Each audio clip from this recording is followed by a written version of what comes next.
हेमंत सोरेन के जेल जाने के बाद लगातार ये सवाल उठ रहा था कि अब जेएमएम का क्या होगा, लेकिन उनकी पत्नी कल्पना सोरेन ने जेएमएम की कमान संभाल ली है। जिस तरह से लगातार वो नजर आ रही हैं सभाओं में, जब इंडिया गठबंधन की दिल्ली में रैली हुई, उस महारैली में भी खुलकर अपनी बातें रखी कल्पना सोरेन ने। और जब से चुनाव की घोषणा हुई है तो हजारीबाग में आज जो रैली है जेएमएम की, उस रैली के जरिए चुनावी आगाज होगा, क्योंकि ये बड़ी रैली जेएमएम की होगी चुनाव की घोषणा के बाद। और इस रैली में, क्योंकि जेएमएम का 45वां स्थापना दिवस यहाँ मनाया जा रहा है, और इस रैली में शक्ति प्रदर्शन एक तरह से झामुमो करेगा, ये कहना गलत नहीं होगा। कल्पना सोरेन इस रैली की अगुवाई करती हुई नजर आएंगे, उनके साथ मुख्यमंत्री चंपाई सोरेन भी होंगे। तो पूरी तरह से राजनीति में, या यूं कहें कि चुनाव प्रचार में, अब कल्पना सोरेन जुट गई हैं और स्टार प्रचारक, जेएमएम के स्टार प्रचारक के तौर पर कल्पना सोरेन इस वक्त नजर आ रही हैं जब हेमंत सोरेन जेल में है।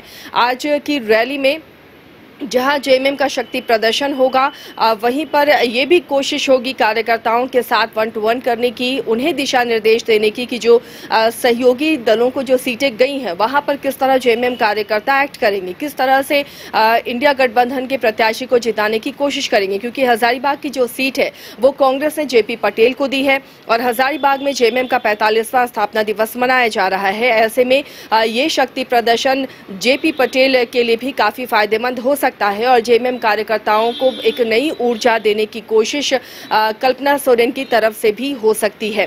तो ये अब माना जाने लगा है कि कल्पना सोरेन पूरी तरह से राजनीति में रम चुकी हैं और इस लोकसभा के चुनाव में जिस तरह से वो चुनावी दमखम दिखा रही हैं, तो आने वाले विधानसभा चुनाव में एक बड़े चेहरे के रूप में कल्पना सोरेन उभर कर सामने आएंगी। क्योंकि गोड्डा उपचुनाव भी होने हैं और गिरिडीह में भी उन्होंने सभाएं की हैं, लेकिन चुनाव की घोषणा के बाद ये पहली सभा जेएमएम की होगी और जिसमें कल्पना सोरेन एक स्टार प्रचारक के तौर पर नजर आएंगी, जेएमएम की कमान संभालती हुई नजर आएंगी। हालांकि चंपाई सोरेन भी उनके साथ होंगे, लेकिन जिस तरह से जो पूर्व मुख्यमंत्री हेमंत सोरेन है, उन्होंने जेल से ही चंपाई सोरेन को गाइड किया, संदेश भिजवाया कि किस तरह टिकटों का बंटवारा होना है, जो जेएमएम के खाते में जो सीटें गई हैं।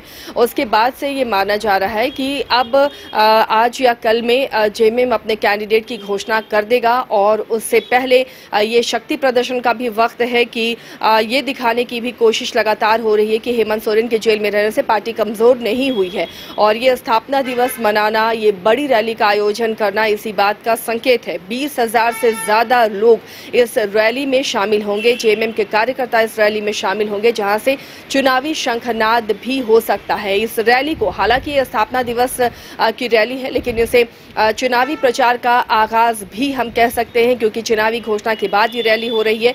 और यहां से किस तरह गरजती हैं मंच से कल्पना सोरेन, कैसे विरोधियों पर निशाना साधती हैं, कार्यकर्ताओं को क्या संदेश देती हैं और उस संदेश का कार्यकर्ता किस तरह उस संदेश को अमल में लाते हैं, ये देखना भी काफी दिलचस्प होगा। और शायद जिस तरह से पार्टी प्रमोट कर रही थी कल्पना सोरेन को, और यही वजह नाराजगी की वजह भी रही। सीता सोरेन जो उनकी जेठानी थी, उन्होंने पार्टी इसलिए छोड़ा, उन्होंने कहा कि पार्टी और परिवार में उन्हें वो सम्मान नहीं मिल रहा जो बड़ी बहू को मिलना चाहिए। यानी पार्टी में लगातार कल्पना सोरेन का जो कद ऊंचा हो रहा था, वो सीता सोरेन की बगावत की वजह वो भी बना है और इसलिए वो बीजेपी का दामन थामकर अब दुमका से प्रत्याशी बनी है। ऐसे में अब कल्पना सोरेन के हाथों में ये पूरी बागडोर है, क्योंकि शिबू सोरेन अब बुजुर्ग हो चुके हैं, बीमार रहते हैं, हेमंत सोरेन जेल में है। तो पार्टी को चलाने के लिए जो सबसे उपयुक्त चेहरा नजर आया लोगों को, पार्टी के पदाधिकारियों को, वो कल्पना सोरेन का है। और कल्पना सोरेन लगातार पार्टी की बागडोर संभालती हुई भी नजर आ रही है। एक सफल राजनीतिज्ञ की तरह उनका भाषण भी नजर आ रहा है। तो आज हजारीबाग के मंच से कल्पना सोरेन क्या भाषण देती हैं, किस तरह विपक्ष को घेरती हैं, ये देखना भी काफी दिलचस्प होगा। और राजनीति में आने के उनके कदम से क्या जेएमएम आगे बढ़ता है, जेएमएम को मजबूती मिलती है, ये इस लोकसभा चुनाव में साबित करने का वक्त है कल्पना सोरेन के लिए भी। और लगातार इसी कोशिश में वो लगी हुई हैं। पल पल की खबरें आप तक हम चुनाव से जुड़ी हुई पहुंचाते रहेंगे। आप देखते रहिए न्यूज़ 22 को।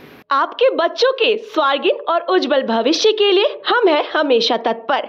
हम हैं Guru Gobind Singh public school, college of engineering and management, approved by AICTE and affiliated by Jharkhand university of technology Ranchi. हमारा उद्देश्य स्टूडेंट्स को वर्ल्ड क्लास एजुकेशन के साथ टेक्नोलॉजी मैनेजमेंट के फील्ड में पेपर ट्रेनिंग और रिसर्च के अवसर मुहैया कराना।